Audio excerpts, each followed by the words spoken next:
Com 100 mil novos casos em 2 dias, o total de contaminados pela doença do novo coronavírus passa de 500 mil de pessoas. Mais da metade dos novos casos está nos Estados Unidos, na Itália e na Espanha. Os Estados Unidos ultrapassam a China e a Itália em número de casos, tem mais de 1.000 mortes, o maior número de casos novos e quase 3 milhões de desempregados em uma semana. O grupo dos 20 países mais ricos do mundo promete gastar 5 trilhões de dólares para combater a pandemia e evitar uma depressão da economia mundial. No mundo inteiro são quase 532 mil casos e mais de 24 mil mortes. 2 dias depois do alerta da Organização Mundial da Saúde de que os Estados Unidos poderiam ser o novo centro da pandemia, a profecia se realizou. Os Estados Unidos têm agora mais de 85.500 casos, 1.290 mortes e uma mortalidade de 1,5%. Num dia, houve 263 mortes. Na Califórnia, morreu um jovem de 17 anos para derrubar a tese de que o coronavírus só mata idosos. Na China, onde houve o surto inicial, há mais de 81 mil casos, 3.287 óbitos, com uma letalidade de 4%, mas hoje a China não registrou nenhum caso novo. A China fechou as fronteiras para evitar casos importados. A Itália é a terceira em número de casos, mais de 80.500, e a primeira em número de mortes, 8.215, sendo 712 mortes nas últimas 24 horas. A mortalidade na Itália subiu para 10,2%. A Espanha teve o maior número de mortes hoje, 718, tem quase 58 mil casos, 4.365 mortes, com uma letalidade de 8%. A Alemanha tem quase 44 mil casos e 267 óbitos. A mortalidade subiu para 0,5%. A França tem quase 30 mil casos e 1.696 mortes, uma letalidade de 2,35%. No Irã, há mais de 29.400 casos e houve 2.234 mortes, a letalidade está em 7,6%. A Suíça e o Reino Unido têm mais de 11.800 casos cada.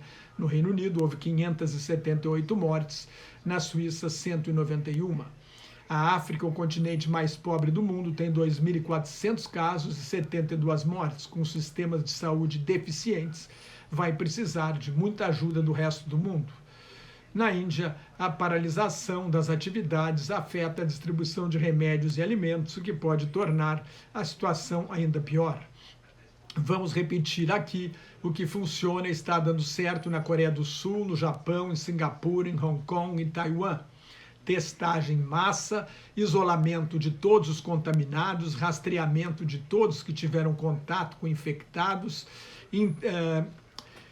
quarentena para quem teve contato e combate a cada foco como se fosse um incêndio florestal. A China, a Itália, a Espanha, os Estados Unidos e o Brasil não fizeram isso no primeiro momento e agora é tarde. Só resta o isolamento social. A governadora da região de Tóquio pensa em impor um confinamento à capital do Japão, que é a maior cidade do mundo, com 35 milhões de habitantes, porque o número de casos está subindo. Em uma conferência de cúpula virtual, o Grupo dos 20, formado pelos 19 países mais ricos do mundo e a União Europeia, prometeu gastar 5 trilhões de dólares, mais de 25 trilhões de reais, ou 25 trilhões de reais pela cotação do dia, no combate à pandemia e à crise econômica para evitar uma depressão da economia mundial. A expectativa dos economistas é que no trimestre do auge da crise os países sofram uma queda de 5 a 10% do produto interno bruto. Na pior das hipóteses, a Universidade Nacional da Austrália prevê uma queda de 9 trilhões de dólares ou 10% do produto mundial bruto deste ano. O Congresso dos Estados Unidos aprovou um plano de 2 trilhões de dólares para combater a pandemia e a crise econômica. É o maior pacote de estímulo da história da humanidade. Mesmo assim, é considerado insuficiente para relançar a maior economia do mundo. O secretário do Tesouro americano, Steven Mnuchin, admite que o governo pode se tornar sócio das companhias aéreas. Passada a crise, venderia sua participação acionária, como o governo Obama fez com a General Motors. A Bolsa de Valores de Nova York subiu mais 6% hoje. No Brasil, a alta da Bolsa de São Paulo foi de 3,67%. O dólar está em R$ 4,99. O presidente Donald Trump insiste na ideia de reabrir o país em 12 de abril. A previsão é de que 128 milhões de americanos sejam contaminados se ele fizer isso. Se o confinamento durar 2 meses, seriam 14 milhões de casos, de acordo com uma projeção divulgada pelo jornal The New York Times. Trump está assustado porque 3.282.000 americanos pediram seguro-desemprego em uma semana. Na semana anterior foram 281 mil. Na Espanha, 1,5 milhão de trabalhadores perderam o emprego por causa da pandemia. Na França, a atividade econômica caiu 35%. Singapura fez um programa de estímulo de 34 bilhões de dólares, 11% do produto interno bruto. A Índia fez um plano de estímulo de 22 bilhões e 600 milhões de dólares. E, como eu já falei, o rigor do confinamento está atrapalhando a distribuição de alimentos e suprimentos para enfrentar a pandemia. Aqui no Brasil, o presidente Jair Bolsonaro anunciou que os trabalhadores autônomos sem vínculo empregatício vão receber uma ajuda do governo de R$ 600. As mães e chefes de família vão ganhar R$ 1.200. As mães que são chefes de família. A Argentina, em plena recessão, vai dar o equivalente a R$ 800. Aqui o governo está dividido quanto ao plano para sustentar a economia. De cada R$ 100 prometidos, 64 ainda não saíram do papel, informa o jornal Estado de São Paulo.